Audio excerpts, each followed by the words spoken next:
Section 1. The Hidden Threads of East Asia. Did you know that neon lights can hide the dead? Look at Tokyo, Seoul, and Shanghai today. They look so incredibly modern, right? Huge skyscrapers touch the clouds. Millions of people stare at their smartphones. Everything moves so fast. But underneath all this concrete, an ancient network is still pulsing. It is completely invisible, but it is very real. It still quietly controls how people think, work, and love every single day. We think we are moving forward into the future. But the truth is, the past is always holding our hands. Think about your own city for a moment. Look around you. Do you think the soil beneath your feet remembers who lived there 1,000 years ago? What if those ancient souls are still standing right next to you? What if they are watching you? Read this? Different cultures treat these invisible spirits in very surprising ways. Some worship them, some argue with them, and others employ them like workers. Which approach makes the most sense to you? Let me know your thoughts in the comments below. Section 2. The Whispers of the Ancestors. To understand this hidden world, we must first change how we think about death. In the West, religion usually looks up to the heavens. People pray to a single God who sits far above the clouds. When a person dies, their soul leaves this earth for another realm. But in East Asia, spirituality looks down at the rich earth. It looks back at the long lineage before us. Here, the dead never truly leave. They do not say goodbye and fly away to a distant paradise. Instead, they stay right here in the neighborhood. They become part of the family landscape. They live in the wooden pillars of the old house. They watch over the rice fields and the busy city streets. In this view of the world, your great-grandparents are not just names on paper. They are active members of your daily life. They can bring you good luck, or they can cause deep trouble. You cannot just forget them, because they share your space.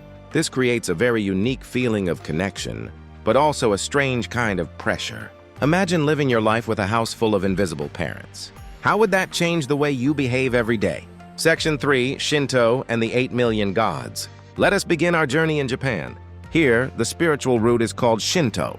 Shinto is not a typical religion with a holy book or a single prophet. Instead, it is an ancient way of seeing the world. In Japan, people say there are 8 million gods. This does not mean a literal number. It means that divine energy is everywhere. The entire natural world is a living temple. A majestic waterfall is not just water. It is a living presence. A twisted ancient tree is not just wood. It is a sacred home for a spirit. Everything in nature has a voice, from a massive mountain to a tiny kitchen fire. When a person dies in this tradition, they eventually blend back into nature. They slowly become a kami, a protective spirit of the land. This is why Japanese shrines fit so perfectly into forests.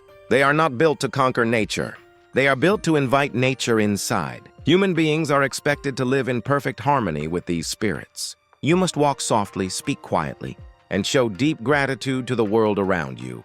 If you disrupt this delicate balance, you do not just sin. You create pollution that hurts the entire community. Section 4.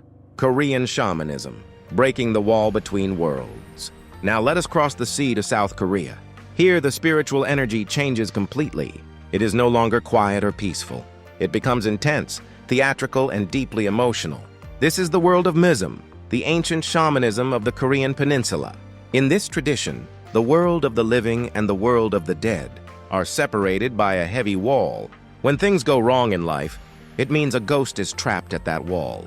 They are stuck because of Han, a deep unresolved grudge or sorrow.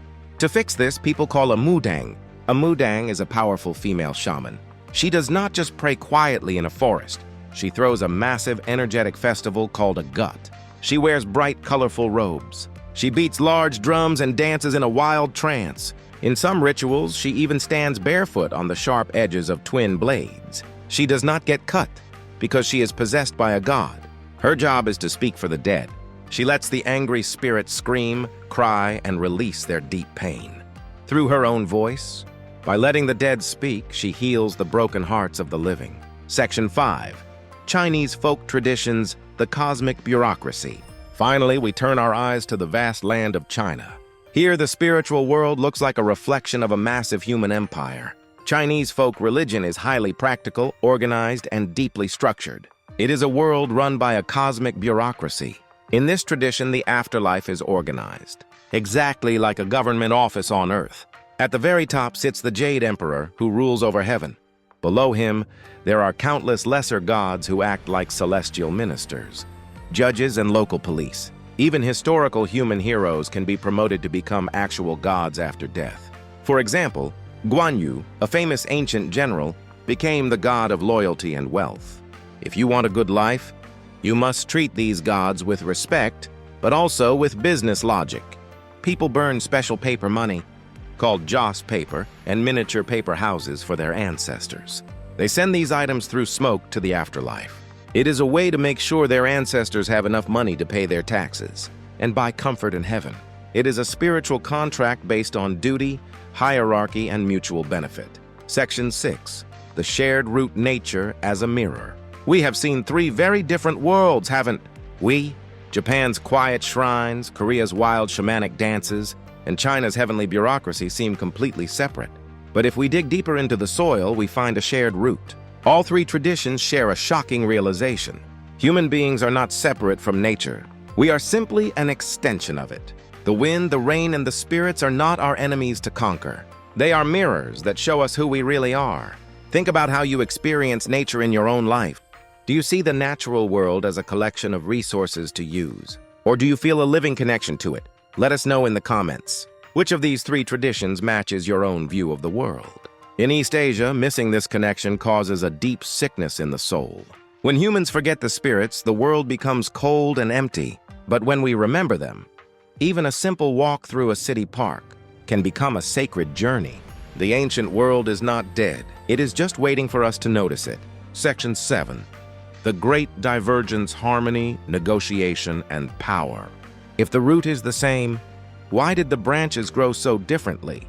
This is the most fascinating question of all. We can decode the fundamental differences through their spiritual psychology. Japan seeks deep harmony with the spirits. You do not argue with a mountain god. You bow your head, you purify yourself, and you accept your place in the universe. It is a philosophy of blending in. Korea, however, treats spirits with a dramatic sense of negotiation. If a ghost is angry, you do not just surrender to it. You bargain with it. You hire a shaman to say, "Look, we understand your pain, but you must leave us alone now." It is a dynamic contract based on emotional exchange. China takes another path entirely. It enlists the spirits into a cosmic system of power. If a local spirit causes trouble, you can complain to a higher god to get that spirit reassigned or punished. It is a highly practical, legalistic view of the universe. One culture blends, one culture bargains, and one culture governs. Which of these psychological minds do you recognize in modern East Asian society today? Section 8. Ghost in the Silicon Ancient Faith in Modern Technology. You might think these ancient ideas are dying out in our modern world, but that is where the biggest surprise lies. These deep roots have simply adapted to the high-tech era. Walk through the electronics districts of Tokyo today. You will find small Shinto shrines hidden on the roofs of massive tech buildings. Think about famous cyberpunk anime and video games. They are filled with ideas of spirits living inside machines. Now look at modern Seoul. High-tech startup companies often hire a traditional Mudang before a big launch. Young CEOs in expensive suits bow before a pig's head to ask for good fortune. They want to ensure their internet servers do not crash. In China, the digital world matches the cosmic bureaucracy perfectly. People now use smartphones to send virtual money to their ancestors in heaven. They tap a screen to burn digital incense. The tools have changed, but the inner psychology remains exactly the same. The ghosts have not disappeared. They have simply moved into the silicon chips. We are still building our bright future on top of the ancient dark soil. Section 9. The architecture of the soul. What can we ultimately learn from these deep spiritual traditions? They teach us that the human soul is not a lonely island. In the modern world, we often feel completely isolated. We are told to be independent, unique, and self-made. But the ancient traditions of East Asia offer a completely different blueprint for the self. They remind us that who we are today is built entirely on who came before us. Your life is not just your own short story.